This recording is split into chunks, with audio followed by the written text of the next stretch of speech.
Hi, my name is Melindy from Paris Living. This episode is about the cost of owning property in Paris. So at first there is the purchase price, obviously.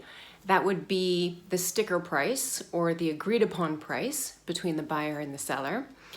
And then we have to add what's called the frais de notaire, which notaires hate because that money doesn't actually go to them. It's approximately 7%, but they get 2%, and the other 5% go to the state. So it's a state tax. So you can always count on adding 7% to the agreed upon price of a property. Then moving forward, there are carrying costs. So this can vary. If you pay cash for your property, then you won't have a mortgage payment. But if you do take out a mortgage, and a lot of people do because rates are extremely low, and foreigners do qualify to borrow in France, then the carrying costs would include 1, your mortgage payment, 2, your monthly maintenance fees, which are billed quarterly. In the States, we call them HOA fees. So that means building maintenance, someone cleaning the stairwell. Sometimes there's a gardien or a gardienne. In the States, we would call that a super.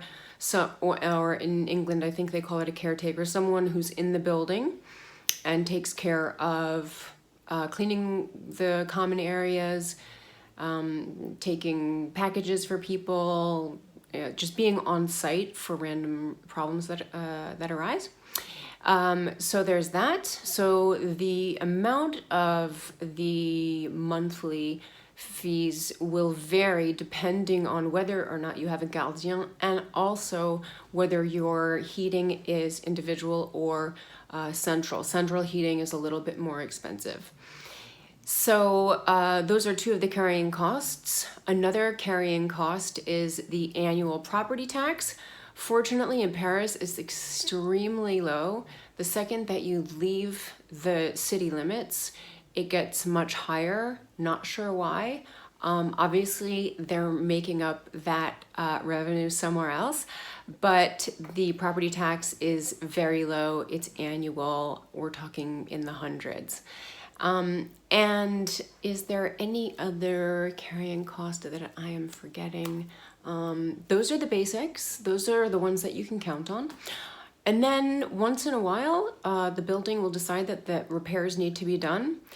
And if it is consequential, then the building management will be asked to obtain 3 bids for the work, and then the building, the co-owners will decide on which company to go with. So there are building works that are, it's just general repairs. It's going to happen, especially in an older building. But when it's divided between all of the people who live in the building, usually it doesn't come down to much. To be honest, most people don't go to the meeting, they don't pay attention to anything, and then when they get their bill, they see that they have to pay 12 euros for fixing a pipe, and that's sort of the long and short of it. So I hope that this was a helpful little recap of what it means financially to purchase and then own a property in Paris. Have a great day. See you next week.